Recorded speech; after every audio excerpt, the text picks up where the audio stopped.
بلکہ اللہ نے رمضان کے آخری عشرے کو پچھلے 2 عشروں پہ اللہ نے فضیلت دی ہے کہ رمضان کے آخری عشرے میں عبادت کا ثواب بقیہ 2 عشروں سے زیادہ ہے۔ یہی وجہ ہے کہ آپ صلی اللہ علیہ وسلم رمضان کے آخری عشرے میں شد میزرہ، امی عائشہ رضی اللہ تعالی عنہ فرماتی ہیں تہبند کس لیا کرتے تھے۔ یہ کنایہ ہے عبادت سے کہ بالکل پوری رات آپ صلی اللہ علیہ وسلم عبادت کیا کرتے تھے۔ اور کمال کی بات یہ ہے کہ رمضان کے آخری عشرے کی جو 10 راتیں ہیں یا 9 راتیں ہیں، ان میں بھی پھر اللہ نے 9 کو برابر نہیں قرار دیا، بلکہ ان میں ایک رات ایسی اللہ نے بنائی جو پورے رمضان کی تمام راتوں سے افضل اور پورے سال کی تمام راتوں سے افضل، اور اس کا نام بھی اللہ نے خود متعین کیا کہ اس کا نام ہے لیلۃ القدر۔ قدر کا مطلب مرتبے والی، قدر و منزلت والی، اونچے مقام والی رات۔ انا انزلناہ فی لیلۃ القدر وما ادراک ما لیلۃ القدر۔ اللہ تعالیٰ کی عادت ہے کہ اللہ تعالیٰ اس دنیا کے نظام کو مساوات کی بنیاد پہ اللہ نے اس نظام کو نہیں چلایا۔ سب ایک جیسے نہیں ہیں اس دنیا میں۔ اللہ تعالیٰ نے انسانوں کو تمام مخلوق پہ ترجیح عطا فرمائی ہے۔ پھر انسانوں میں بھی سب کو ایک جیسا مقام نہیں دیا۔ پیغمبروں کو اللہ تعالیٰ نے عام لوگوں پر فضیلت عطا فرمائی، پھر پیغمبروں کو بھی ایک جیسا مقام نہیں دیا۔ اللہ تعالیٰ نے پیغمبروں میں حضرت ابراہیم علیہ السلام، موسیٰ علیہ السلام، عیسیٰ علیہ السلام اور سید الانبیاء محمد صلی اللہ علیہ وسلم کو باقی پیغمبروں پر فضیلت عطا فرمائی، اور پھر ان چاروں کو بھی ایک جیسا مقام اللہ نے نہیں دیا۔ ان میں سب سے افضل مقام اللہ نے اپنے حبیب محمد صلی اللہ علیہ وسلم کو عطا فرمایا۔ تو جیسے اللہ تعالیٰ کی عادت ہے کہ انسانوں میں اللہ نے فرق رکھا، مخلوق میں فرق رکھا، تو اللہ تعالیٰ نے اسی طرح اس زمین کے خطوں میں فرق رکھا ہے۔ اس زمین میں سارے خطے ایک جیسے نہیں ہیں۔ مسجد کو اللہ نے عام جگہوں پر فضیلت دی، پھر مسجدوں میں مسجد اقصی، مسجد نبوی اور مسجد حرام کو اللہ نے باقی مسجدوں پر فضیلت دی، اور ان 3 مسجدوں میں بھی اللہ نے سب سے زیادہ فضیلت مسجد حرام کو دی جہاں بیت اللہ ہے، اور اتنی بڑی فضیلت دی کہ مسجد حرام میں 1 نماز کا ثواب 1,00,000 نمازوں کے برابر قرار دیا گیا۔ اور علماء کہتے ہیں صرف نماز ہی نہیں ہے بلکہ 1 نیکی کا ثواب اللہ نے مسجد حرام میں 1,00,000 نیکیوں کے برابر رکھا ہے۔ تو اسی طرح اللہ تعالیٰ نے جو اوقات ہیں، وقت ہیں، ان کو بھی ایک جیسا نہیں رکھا۔ اللہ تعالیٰ نے ہفتے کے دنوں میں جمعے کے دن کو ان بقیہ 6 دنوں پر اللہ نے فضیلت عطا فرمائی ہے۔ پھر اللہ نے مہینوں میں تمام مہینوں پر رمضان المبارک کو فضیلت عطا فرمائی ہے۔ آپ رمضان میں جب کوئی نیکی کرتے ہیں تو پورے سال کی نیکی ایک طرف اور رمضان کی نیکی ایک طرف، کئی گنا اجر اس کا بڑھ جاتا ہے۔ اسی طرح سے اللہ رب العزت نے پورے رمضان کو بھی ایک جیسا نہیں رکھا، بلکہ اللہ نے رمضان کے آخری عشرے کو پچھلے 2 عشروں پہ اللہ نے فضیلت دی ہے کہ رمضان کے آخری عشرے میں عبادت کا ثواب بقیہ 2 عشروں سے زیادہ ہے۔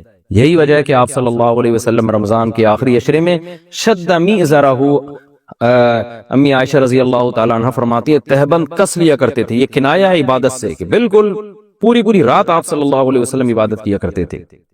اور کمال کی بات یہ ہے کہ رمضان کے آخری عشرے کی جو 10 راتیں ہیں یا 9 راتیں ہیں، ان میں بھی پھر اللہ نے 9 کو برابر نہیں قرار دیا، بلکہ ان میں ایک رات ایسی اللہ نے بنائی جو پورے رمضان کی تمام راتوں سے افضل اور پورے سال کی تمام راتوں سے افضل، اور اس کا نام بھی اللہ نے خود متعین کیا کہ اس کا نام ہے لیلۃ القدر۔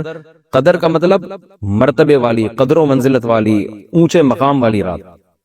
تو یہ اللہ کی عادت ہے کہ جیسے آپ دیکھتے ہیں کہ مختلف قسم کی کمپنیاں مختلف پیکیجز نکالتی ہیں اپنی پروڈکٹ کو سیل کرنے کے لیے، لوگوں کو فائدہ پہنچانے کے لیے، خود پیسے کمانے کے لیے۔ اللہ کو ہماری ضرورت نہیں ہے ہماری عبادت کی، اللہ کو اس بات کی ضرورت نہیں ہے کہ ہم اس کی عبادت کریں تو اس کو کوئی فائدہ ہوگا، لیکن اللہ ہمیں فائدہ پہنچانے کے لیے، ہمیں عبادت کی طرف لانے کے لیے، ہماری تربیت کے لیے کہ یہ کسی طرح کسی بہانے آ جائیں۔ جیسے دیکھیں مارکیٹوں میں سیل لگتی ہے نا، چیزیں سستی ہو جاتی ہیں، کمپنی کا تو اس میں اپنا مفاد ہوتا ہے، تو غریب سے غریب آدمی بھی اس سیل کی وجہ سے سستے میں وہ چیزیں خریدنا شروع کر دیتے ہیں۔ تو اللہ تعالیٰ کا تو کوئی مفاد نہیں ہے ہم سے، لیکن اللہ ہمیں فائدہ پہنچانے کے لیے مختلف قسم کے پیکیج دیتے ہیں۔ کیا اور رمضان کا ایک پیکیج ہے جس میں گناہگاروں کو توبہ کی توفیق ملتی ہے۔ پورے سال کچھ نہیں کیا تو کچھ رمضان میں کر لو، پورے سال مسجد میں عبادت کی توفیق نہیں ملی تو چلو عمرہ کی آج تمہیں توفیق ملی، مسجد حرام میں عبادت کر لو، یہاں تو میں ایک پر 1,00,000 تمہیں دوں گا. تو یہ جو اللہ کی طرف سے پیکج ہمیں ملتے ہیں یہ اللہ کے فائدے کے لیے نہیں ہمارے فائدے کے لیے، کہ ہم جیسے نالائق شاید ثواب کا سن کے کہ بھئی ایک ایک نیکی کا ثواب بہت زیادہ بڑھا چڑھا کر دیا جا رہا ہے، تو جیسے مارکیٹوں میں غریب آدمی بھی وہ اس جو ہے پیکج کی وجہ سے خریداری کے لیے پہنچ جاتا ہے، تو اسی طرح جو بھی آخرت کی لالچ رکھنے والے لوگ ہیں اگرچہ وہ گناہگار ہیں لیکن اس پیکج سے فائدہ اٹھانے کا اللہ ان کو موقع دیتا ہے. پورے سال کچھ نہیں کیا تو اب آؤ میری طرف سے سیل لگی ہوئی ہے، میری طرف سے ایک ایک نیکی پہ لاکھوں نیکیاں دی جا رہی ہیں، آؤ میری طرف اور اس بہانے کچھ عبادت کر لو. تو عقل مند لوگ اللہ کی اس آفر سے فائدہ اٹھاتے ہیں، اللہ کی طرف سے پیش کردہ اس آفر سے اور اللہ کی اس رحمت سے فائدہ اٹھاتے ہیں. تو وہ رحمت کیا ہے؟ قرآن نے اس رحمت کو بیان کیا کہ یہ جو لیلۃ القدر کی رات ہے یہ اللہ کی طرف سے اتنا بہترین پیکج ہے کہ قرآن خود اس کا تذکرہ کرتا ہے، لیلۃ القدر خیر من الف شہر. فرمایا کہ اللہ کہہ رہا ہے کہ کسی نے 1,000 مہینے عبادت کی جو تقریباً 83 سال بنتے ہیں، تو 83 سال کی عبادت کا اجر ایک طرف اور اس ایک رات کی عبادت کا اجر ایک طرف. آپ بتائیے کتنا بہترین اللہ کی طرف سے یہ اللہ کی رحمت کا معاملہ ہے اور اللہ کی طرف سے یہ کتنا بہترین پیکج ہے. تو اتنا زیادہ اس میں ثواب، اور اللہ نے بتایا کہ ایسی برکت والی رات ہے. 2 جگہ قرآن نے اس کا تذکرہ کیا، انا انزلناہ فی لیلۃ مبارکہ، کہ ہم نے اس رات میں قرآن کو نازل کیا اور یہ برکت والی رات ہے. ایک جگہ قرآن کہہ رہا ہے برکت والی رات، ایک جگہ قرآن کہہ رہا ہے قدر و منزلت والی رات، اور دونوں جگہ قرآن کہہ رہا ہے کہ ہم نے اس رات کی سلیکشن کی ہے قرآن کو نازل کرنے کے لیے. تو ایک فضیلت تو اس رات کی یہ ہے کہ اس میں عبادت کا اجر ہزاروں گنا بڑھ جاتا ہے. آپ 83 سال مسلسل عبادت کرتے رہیں اور اس ایک رات میں آپ عبادت کریں تو اللہ کی رحمت ہے کہ اس ایک رات کی عبادت کا ثواب 83 سال کی عبادت کے برابر ہو جائے گا. تو بہت ہی محرومی کی بات ہے کہ کوئی شخص اس رات کو سوتے میں گزار دے. اور علماء نے یہ بیان کیا ہے کہ جو بھی فضیلت والے دن یا فضیلت والی راتیں ہوتی ہیں ان میں جیسے عبادت کا ثواب بڑھ جاتا ہے گناہ کا عذاب بھی اسی حساب سے کئی گنا بڑھ جاتا ہے.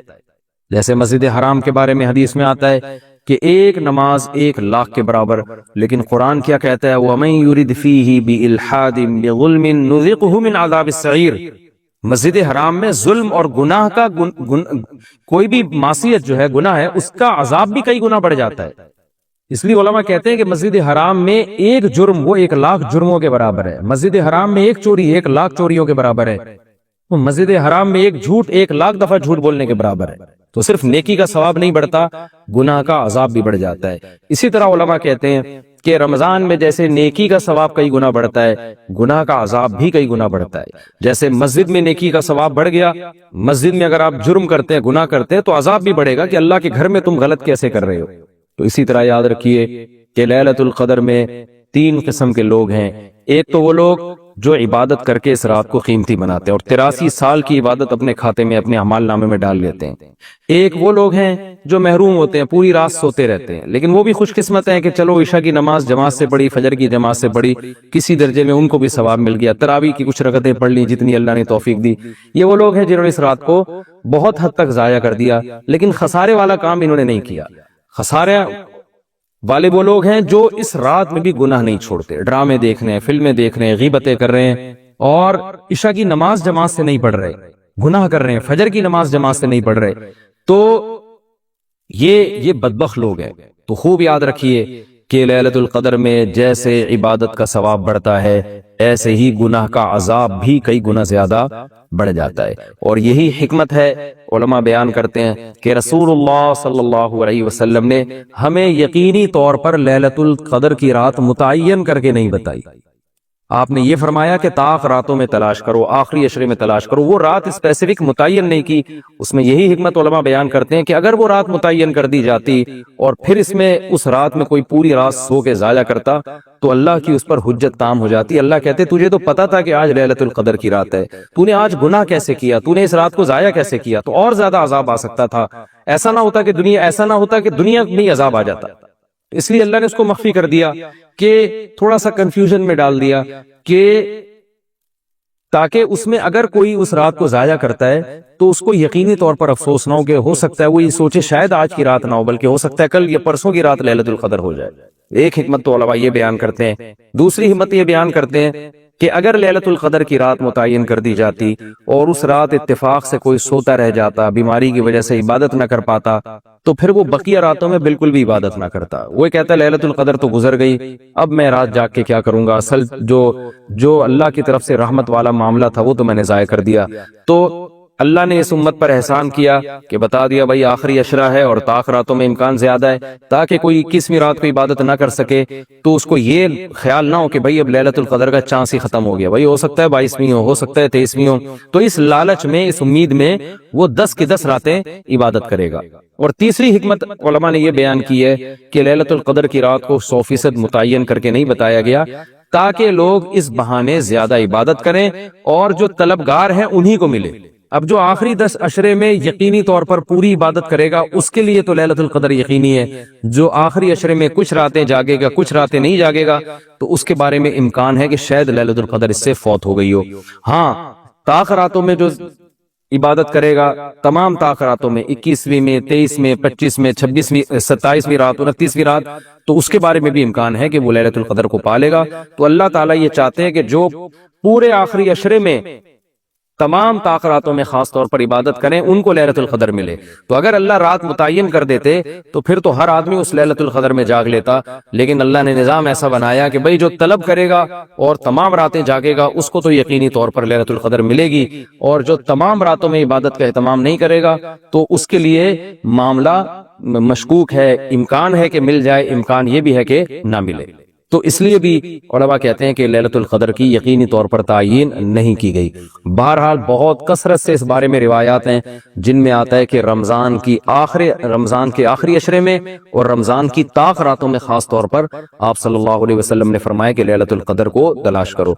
تو ہمیں لیلۃ القدر میں کرنا کیا ہے؟ اس میں کچھ بدعتیں بھی پھیلی ہوئی ہیں، جتھے بنا کے مسجدوں میں جانا اور اجتماعی عبادتیں کرنا، یہ تمام چیزیں اسلاف سے ثابت نہیں ہیں اور ان کو دین سمجھ کے کریں گے یہ بدعت ہو جائیں گی، سنت سے دور ہیں یہ سب چیزیں. انفرادی عبادت ہونی چاہیے. نماز کا کوئی الگ سے مخصوص طریقہ ثابت نہیں ہے لیلۃ القدر کی رات میں. جو طریقے سے عام آپ نمازیں پڑھ رہے ہیں وہی اسی طریقے سے، یہ نہیں کہ پہلی رکعت میں یہ سورت، دوسری میں یہ سورت، یہ تمام چیزیں لوگوں میں پھیلی ہوئی ہیں، یہ بدعت ہے، ان کا حقیقت سے سنت سے کوئی تعلق نہیں ہے. تلاوت کریں، دعائیں مانگیں اور تہجد کی نماز پڑھیں. جتنے نوافل اللہ آپ کو توفیق دیتے ہیں، آپ جیسے عام معمول ہے نوافل پڑھنے کا اسی طرح پڑھیں، اور بہتر ہے گھر میں عبادت کریں. گھر میں اگر مشکل ہو رہی ہے تو مسجد میں بھی جا سکتے ہیں، لیکن نوافل گھر میں پڑھنا یہ مسجد میں پڑھنے سے زیادہ افضل ہے. مسجد میں شور شرابہ کرنا، لیلۃ القدر کے نام پہ جتھے بنا کے بیٹھنا، پھر لیلۃ القدر کی رات پہ پوری رات پروگرام چلنا مسجدوں میں، یہ سب چیزیں لوگوں کو عبادت سے غافل کرنے والی ہیں. بیان بھی ہونے چاہیے مختصر، آدھا گھنٹہ ہو گیا، 1 گھنٹہ ہو گیا، باقی وقت عبادت میں لگانا چاہیے. دوسری بات یہ کہ اتنی کثرت سے عبادت کرنا کہ آپ کا دماغ ہی خراب ہونا شروع ہو جائے، نیند سے حالت خراب ہو جائے، تو یہ بھی ٹھیک نہیں ہے. کچھ دیر آرام بھی کرنا چاہیے تاکہ جتنی عبادت ہو وہ طبیعت میں نشاط کے ساتھ اور فریشنس کے ساتھ ہو، آپ اس میں ٹینشن میں نہ آ رہے ہوں. اور ایک اہم بات یہ بھی ہے کہ اصل عبادت گناہ چھوڑنا ہے. آپ صلی اللہ علیہ وسلم نے لیلۃ القدر میں ہمیں جو دعا سکھائی ہے اس دعا کا مفہوم بھی یہی ہے. صحیح حدیث میں دعا آتی ہے کہ لیلۃ القدر میں یہ دعا مانگو، اللہم انک عفو تحب العفو فاعف عنا. اے اللہ تو سراپا معافی ہے، معافی کو پسند کرتا ہے، ہمارے گناہوں کو معاف کر دے. اس سے پتہ چلتا ہے کہ لیلۃ القدر میں نبی ہمیں یہ سکھا رہے ہیں، یہ سمجھا رہے ہیں کہ گناہوں سے توبہ کرنی ہے، معافی مانگنی ہے. ظاہر ہے جس جرم سے معافی مانگی جاتی ہے تو اسی بیس پہ مانگی جاتی ہے نا کہ آئندہ آپ چھوڑنے کا عہد کر رہے ہو. آپ نے کسی کا دل دکھایا، کسی کو ٹینشن دی، اب آپ اس سے سوری کر رہے ہیں، وہ کہتے ہیں ٹھیک ہے آئندہ ٹینشن نہیں دینا. آپ کہتے ہیں دوں گا تو میں آئندہ بھی تمہیں ٹینشن، تو وہ کہے گا پھر یہ تو معافی نہیں، یہ تو معافی کے نام پہ مذاق ہو گیا بھائی. تو نبی جو ہمیں دعا سکھا رہے ہیں اس میں اصل بتا رہے ہیں کہ لیلۃ القدر کی رات میں اللہ سے دعائیں مانگ کر توبہ کرنی ہے. تو اس رات میں آپ عبادت کریں، اللہ سے دعا مانگیں. اور دعا کیا مانگیں کہ اللہ جو گناہ ہماری زندگی میں ہے ان سے ہم توبہ کرتے ہیں اور آئندہ ہمیں ان سے بچنے کی توفیق عطا فرما. گناہ کیا ہے؟ نمازوں کا قضا کرنا، داڑھی کاٹنا، خواتین کا بے پردگی کرنا، اور سود لینا، بہنوں کی وراثت نہ دینا، اور جاندار کی جو تصویریں آج کل لوگوں نے گھروں میں ڈیکوریشن کے طور پر تصویریں لگائی ہوئی ہوتی ہیں، یہ سب ناجائز ہیں. آپ صلی اللہ علیہ وسلم نے فرمایا ان من اشد الناس عذابا یوم القیامۃ المصورون، کہ سب سے سخت ترین عذاب قیامت کے دن تصویر بنانے والے کو ہوگا. ڈیجیٹل کیمرے کی تصویر میں تو بہت اچھا خاصا علماء کا اختلاف ہے کہ ہماری رائے یہ کہ تصویر میں داخل نہیں ہے، لیکن جو پرنٹڈ تصویر ہوتی ہے اور کسی شرعی عذر کے بغیر ہو، ایک تصویر کسی ضرورت سے ہوتی ہے، بلا وجہ شو بازیوں کے لیے اپنے باپ داداؤں کی تصویریں دیواروں پہ سجانا، یہ فیشن ہمارے یہاں بنتا چلا جا رہا ہے۔ اور جو بت بنے ہوئے ہوتے ہیں تصویر کے نام پہ، وہ بھی اسلام میں حرام ہے۔ تو ان سب چیزوں سے ہمیں ليلۃ القدر میں توبہ کرنی ہے، شراب سے، زنا سے، بد نظری سے، والدین کی نافرمانی سے، رشتہ داری توڑنے سے۔ آپ صلی اللہ علیہ وسلم نے فرمایا جو خونی رشتوں کو توڑتا ہے وہ جنت میں داخل نہیں ہوگا۔ ليلۃ القدر کی رات میں آپ اپنے خونی رشتوں کو منا لیں۔ اس رات میں آپ اگر رشتے کو جوڑیں گے، اس کا ثواب کئی گنا زیادہ ملے گا، اس کی برکتیں بہت زیادہ ہوں گی۔ تو اس رات میں صدقہ خیرات بھی کرنا چاہیے، اور ان تمام جرائم سے، نماز چھوڑنے کا گناہ، سود کا گناہ، وراثت کھانے کا گناہ، جو بھی ناپ تول میں کمی کا گناہ۔ آپ اگر کسی ادارے میں جاب کرتے ہیں، آپ تنخواہ پوری لے رہے ہیں مگر آپ کام میں ڈنڈی مار رہے ہیں، یہ خیانت ہے جس سے قرآن نے روکا ہے۔ یہ بھی ایک جرم ہے، اس جرم سے بھی ہم نے اس رات میں توبہ کرنی ہے۔ اگر کوئی کرایہ دار مالک مکان کے گھر کو امانت کے طور پہ استعمال نہیں کرتا، یہ بھی امانت میں خیانت ہے۔ اور اگر مالک مکان کرایہ دار کو تنگ کرتا ہے، یا کرایہ دار مالک مکان کو ٹائم پہ کرایہ نہیں دیتا، یہ بھی جرم ہے جس کو قرآن بیان کرتا ہے امانت میں خیانت۔ تو جہاں بھی دو آدمیوں کا معاملہ ہو رہا ہے اور اس میں آپ ڈنڈی مار رہے ہیں، یہ بہت بڑا جرم ہے۔ قرآن میں اہل جنت کی یہ صفات بیان نہیں کی گئی ہیں۔ تو اخلاق کو اپنے درست کرنا، آپ صلی اللہ علیہ وسلم نے فرمایا منافق کی 3 نشانیاں ہیں: بات کرتا ہے، جھوٹ بولتا ہے، امانت دی جائے تو خیانت کرتا ہے، اور جب کسی سے بحث مباحثہ کرتا ہے تو گالم گلوچ پہ آ جاتا ہے۔ آج دیکھیں دفتروں میں کیا حال ہے، بات بات پہ گالیاں، ذرا سی کوئی مسئلہ ہوتا ہے فوش فوش گالیاں نکالنا شروع کر دیتے ہیں۔ تو یہ تمام چیزیں ایسی ہیں جن سے ہمیں اس رات میں توبہ کرنی ہے۔ اللہ تعالیٰ سے دعا ہے کہ ليلۃ القدر کی رات اللہ ہم سب کے لیے خیر اور برکت والی بنائے، اور اس رات میں ہمیں عبادت کی توفیق عطا فرمائے، اور اس رات میں ہمیں گناہوں سے سچی توبہ کی توفیق عطا فرمائے۔ دعا بھی کر لیتے ہیں آج۔ الحمدللہ رب العالمین والعاقبۃ للمتقین، والصلاة والسلام علی رسولہ الکریم وعلی آلہ وصحبہ اجمعین۔ اے اللہ جو کچھ کہا سنا اسے اپنے دربار میں قبول فرما۔ اے اللہ ہمارے جو رمضان کے روزے ہیں اپنے دربار میں قبول فرما۔ اے اللہ ان روزوں میں ہم سے جو کوتاہی ہوئی، کمی بیشی ہوئی، اللہ اپنے فضل سے معاف فرما۔ اے اللہ جن لوگوں نے بھی رمضان میں صدقات و خیرات کیے، بڑھ چڑھ کر غریبوں کو کھلایا، راشن کی تقسیم میں مدد کی، اور زکاتیں نکالی، اور اللہ جو بھی ہم سے نیکی کی تیری وجہ سے اللہ تو نے ہمیں توفیق دیا، اللہ ہماری ان تمام عبادتوں کو اپنے دربار میں قبول فرما۔ اے اللہ اس میں ہم سے اگر کوئی ریاکاری ہوئی، کہیں کوتاہی ہوئی، اللہ ان صدقات و خیرات میں جو ہم سے کوتاہی ہوئی اللہ تو اپنے فضل سے معاف فرما۔ اے اللہ ہماری تراویح کی نمازوں کو قبول فرما، ہماری تہجد کی نمازوں کو قبول فرما۔ اے اللہ اس رمضان میں ہم میں سے جس سے بھی کوئی نیکی کا کام ہوا ہے اللہ تو اپنے فضل سے اس نیکی کو اپنے دربار میں قبول فرما۔ اور اللہ جو نیکیوں کی دوڑ میں دوسروں سے پیچھے رہ گئے، تراویح میں سستی ہوئی، رمضان کے روزوں میں سستی ہوئی، اے اللہ ہم سب توبہ کرتے ہیں، آئندہ ہمیں اس سستی سے بچنے کی توفیق عطا فرما۔ اے اللہ اس رمضان کی بہاریں ہمیں ہماری زندگی میں بار بار دکھا۔ اے اللہ بار بار ہماری رمضان کی بہاریں ہمیں ہماری زندگی میں دکھا۔ اے اللہ جس وبا سے پوری دنیا دوچار ہے، جس کی وجہ سے لاکھوں لوگ موت کی گھاٹ، موت کے منہ میں چلے گئے، ہزاروں سینکڑوں لاکھوں بیمار ہسپتالوں میں پڑے ہوئے ہیں، اللہ اس وبا سے ہمیں نجات عطا فرما۔ ہمارے ملک کو اندرونی بیرونی آفتوں سے اللہ اپنے فضل سے محروم فرما۔ اے اللہ ہمارے جو مرحومین پچھلے سال ہمارے ساتھ تھے، اس سال ہمارے ساتھ موجود نہیں ہیں، اللہ تو ان کی مغفرت فرما۔ اے اللہ ان کی قبر کو، اے اللہ ان کی قبر کو جنت کے باغات میں سے ایک باغ بنا۔ اے اللہ ہمارے والدین جو دنیا سے جا چکے ہیں اللہ ان سب کی مغفرت فرما۔ جس کے والدین دونوں یا دونوں میں سے کوئی ایک دنیا سے جا چکے ہیں اللہ تو اپنے فضل سے رمضان کی برکت سے، رمضان کے آخری عشرے کی برکت سے، اور اللہ اس مقدس رات کی برکت سے اللہ تو اپنے فضل سے ان کے جرائم کو، ان کے گناہوں کو معاف فرما۔ اے اللہ تو ان سب کی مغفرت فرما۔ اے اللہ ہم میں بہت سے ایسے لوگ ہو سکتے ہیں جن سے کبھی ماضی میں زنا ہوا ہو، اے اللہ ہم سب اس کی طرف سے توبہ کرتے ہیں۔ اللہ جس سے بھی یہ جرم ہوا ہم سب اپنے اس مسلمان بھائی کی طرف سے توبہ کرتے ہیں، اللہ تو اس کی توبہ قبول فرما، اس کے گناہ کو معاف فرما۔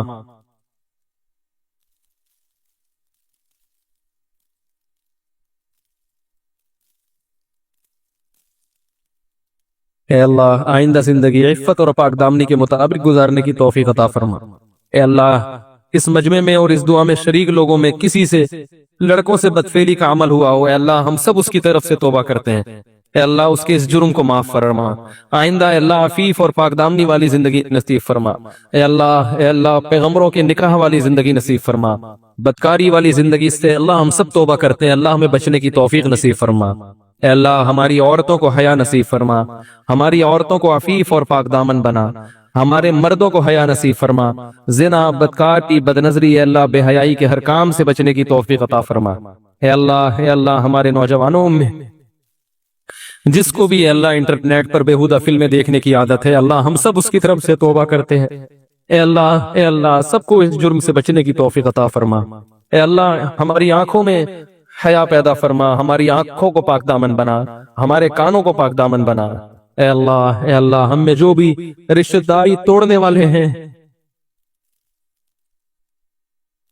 اے اللہ تیرے صحابی ابو ہریرہ رضی اللہ تعالیٰ عنہ کا قول ہے کہ جس مجمع میں رشتہ داری توڑنے والا ہو، اس ایک شخص کی وجہ سے پورے مجمع کی دعاؤں کو رد کر دیا جاتا ہے، اے اللہ ہم میں کوئی قطع رحمی کرنے والا ہو، کوئی رشتہ داری توڑنے والا ہو، اے اللہ ہم سب اس کی طرف سے توبہ کرتے ہیں، اے اللہ ہمیں رشتہ داری جوڑنے والا بنا، اے اللہ رشتوں کو نبھانے کی توفیق نصیب فرما، اے اللہ اس مجمع جو بھی ایسا ہو جس نے اپنے والدین کے ساتھ برا سلوک کیا ہو، والدین کی حق تلفی کی ہو، اے اللہ ہم سب اس کی طرف سے معافی طلب کرتے ہیں، اے اللہ ہم سب اس کی طرف سے توبہ کرتے ہیں، اے اللہ سچی توبہ کی توفیق نصیب فرما، اور اے اللہ ان نوجوان لڑکے لڑکیوں کو اپنے والدین کا حق پہچان کر احسن طریقے سے اللہ یہ حق ادا کرنے کی توفیق عطا فرما، اے اللہ رمضان میں جن لوگوں نے بھی قرآن مجید کا ختم کیا تراویح میں یا ویسے ہی، اے اللہ تو اپنے فضل و کرم سے ان کی تلاوت کو قبول فرما، انہیں ختم قرآن کی برکتیں نصیب فرما، قرآن مجید کو سمجھنے کی توفیق نصیب فرما، قرآن کے حلال کو حلال سمجھنے اور حرام کو حرام سمجھنے کی توفیق نصیب فرما، اے اللہ جن لوگوں نے جن نوجوانوں نے بھی اے اللہ جو نوجوان بھی داڑیاں کاٹتے ہیں، اللہ تیرے نبی کا ارشاد ہے اعفوا اللحى وخصوا الشوارب، یہود و نصارہ کی مخالفت کرو داڑیاں بڑھاؤ، اے اللہ ان نوجوانوں کو داڑیاں رکھنے کی توفیق عطا فرما، اے اللہ غیر مسلموں کی شکل و صورت سے محبت اور پیغمبروں کی صورت سے نفرت ہے، اللہ اس جرم سے ہم توبہ کرتے ہیں، اے اللہ ہمیں پیغمبروں کی صورت سے محبت نصیب فرما، اے اللہ کوئی پیغمبر ایسا نہیں گزرا جس کے چہرے پہ داڑھی نہ ہو، اے اللہ آج پوری امت اس جرم میں مبتلا ہو گئی اور اس جرم کو جرم سمجھنا چھوڑ دیا ہے، اے اللہ اپنے فضل سے اپنے حبیب صلی اللہ علیہ وسلم کی اس حکم کو پورا کرنے کی توفیق عطا فرما، اے اللہ ہماری عورتوں کو پورے لباس پہننے کی توفیق عطا فرما، حیا والا لباس پہننے کی توفیق عطا فرما، جو بے پردہ ہیں اللہ ان کو پردہ کرنے کی توفیق نصیب فرما، اے اللہ ہماری زبانوں میں بے حیائی کو ختم فرما، بات بات پر گالی فحش گالیاں یہ ہمارے اے اللہ کلچر کا حصہ بن چکی ہیں، اللہ اس مقدس رات میں ہم توبہ کرتے ہیں، اللہ اپنی زبان کو فحش گالیوں سے محفوظ رکھیں گے، اللہ ہمیں اس توبہ پر قائم رہنے کی توفیق نصیب فرما، اے اللہ اس وبا سے ہمیں نجات عطا فرما، اے اللہ مسلمان جہاں کہیں کمزور ہیں ضعیف ہیں اللہ ان کی مدد فرما، شام کے مسلمانوں کی مدد فرما، فلسطین کے مظلوموں کی مدد فرما، عراق کے مظلوموں کی مدد فرما، افغانستان کے مظلوموں کی مدد فرما،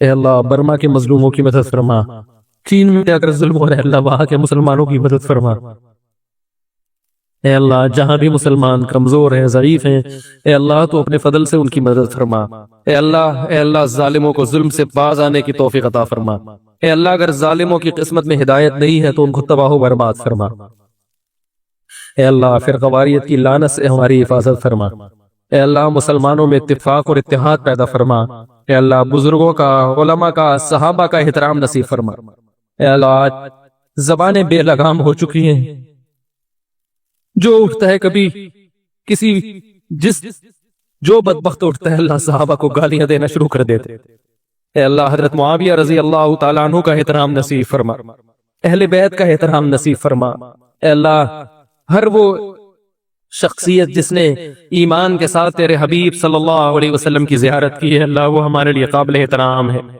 اے اللہ انٹرنیٹ پر آج صحابہ کی عزتوں کو اچھالا جا رہا ہے، اللہ ان لوگوں کو ہدایت نصیب فرما، جو ہدایت کے قابل نہیں ہے اللہ تو ان کو دنیا میں رسوا اور ذلیل فرما۔ اے اللہ صحابہ کا احترام کرنے والا بنا، اے اللہ محدثین کا احترام کرنے والا بنا، ائمہ اربعہ کا احترام کرنے والا بنا۔ اے اللہ جتنے بھی ہمارے بزرگان دین دنیا سے جا چکے ہیں، بڑے بڑے بزرگان دین اور جو دنیا میں موجود ہیں اللہ سب سے عقیدت اور محبت نصیب فرما، سب کا احترام کرنے کی توفیق نصیب فرما۔ اے اللہ ہماری زبانوں کو ان کی گستاخیوں سے محفوظ فرما۔ اے اللہ تیرے حبیب کا ارشاد ہے من عادى لي وليا فقد آذنته بالحرب، جو میرے کسی دوست سے دشمنی رکھے گا میرا اس کے خلاف اعلان جنگ ہے۔ اے اللہ علماء کی اہل اللہ کی محبت نصیب فرما۔ اے اللہ آج علماء کو برا بھلا کہنا گالیاں دینا سب سے آسان کام بن چکا ہے، اللہ اس جرم سے ہمیں توبہ کی توفیق نصیب فرما۔ اے اللہ جو بے روزگار ہیں ان کو روزگار نصیب فرما۔ اے اللہ جو رزق تنگی کا شکار ہیں ان کو کشادہ رزق حلال نصیب فرما۔ اے اللہ جو نکاح کے لیے پریشان ہیں ان کو اے اللہ ان کے لیے نکاح کو آسان فرما۔ والدین اپنی بیٹیوں کے لیے پریشان ہیں ان کے لیے اے اللہ تو مناسب جوڑے میسر فرما۔ اے اللہ ان کو اپنے گھروں میں رخصت فرما اور وہاں ان کو سکون اور اطمینان عطا فرما۔ اے اللہ یا ارحم الراحمین، اے اللہ ہمارے دل میں اپنی اتنی محبت پیدا فرما کہ تیری نافرمانی کے تصور سے بھی شرمانے لگے۔ اے اللہ اتنا خوف پیدا فرما کہ جو ہمارے اور تیرے گناہ کے درمیان رکاوٹ بن جائے۔ اے اللہ ہمارے ملک کی حفاظت فرما۔ اے اللہ ہمارے ملک پاکستان کی خصوصی حفاظت فرما اندرونی اور بیرونی سازشوں سے۔ اے اللہ دنیا میں جہاں بھی انسانیت پہ ظلم ہو رہا ہے اللہ تو ان ظالموں کو ہدایت نصیب فرما، جو ہدایت کے قابل نہیں اللہ ان کو تباہ و برباد فرما۔ اے اللہ میدان حشر کی سختیوں سے ہماری حفاظت فرما۔ اے اللہ قبر کے عذاب سے ہماری حفاظت فرما، پل صراط کی سختیوں سے ہماری حفاظت فرما، جہنم کی آگ سے ہماری حفاظت فرما۔ اے اللہ قیامت کے دن اپنے حبیب صلی اللہ علیہ وسلم کے دست مبارک سے حوض کوثر کا پانی پینے کی سعادت نصیب فرما۔ اے اللہ ہم سب کو جنت الفردوس کا وارث بنا۔ اے اللہ ہم میں جو بیمار ہیں ان کو شفا عطا فرما، جس کی بھی جو جائز مراد ہے اللہ اپنے فضل سے اس کی مراد کو پورا فرما۔ جس نے بھی دعا کے لیے کہا تھا اے اللہ تو ان کے ناموں کو ان کی حاجتوں کو خوب جانتا ہے، اللہ ان سب کی حاجتیں پوری فرما۔ اللهم انا نسألك من خير ما سألك منه نبيك محمد صلى الله عليه وسلم ونعوذ بك من شر ما استعاذك منه نبيك محمد صلى الله عليه وسلم أنت المستعان وعليك البلاغ ولا حول ولا قوة إلا بالله صلى الله تعالى على خير خلقه محمد وعلى آله وصحبه أجمعين برحمتك يا أرحم الراحمين۔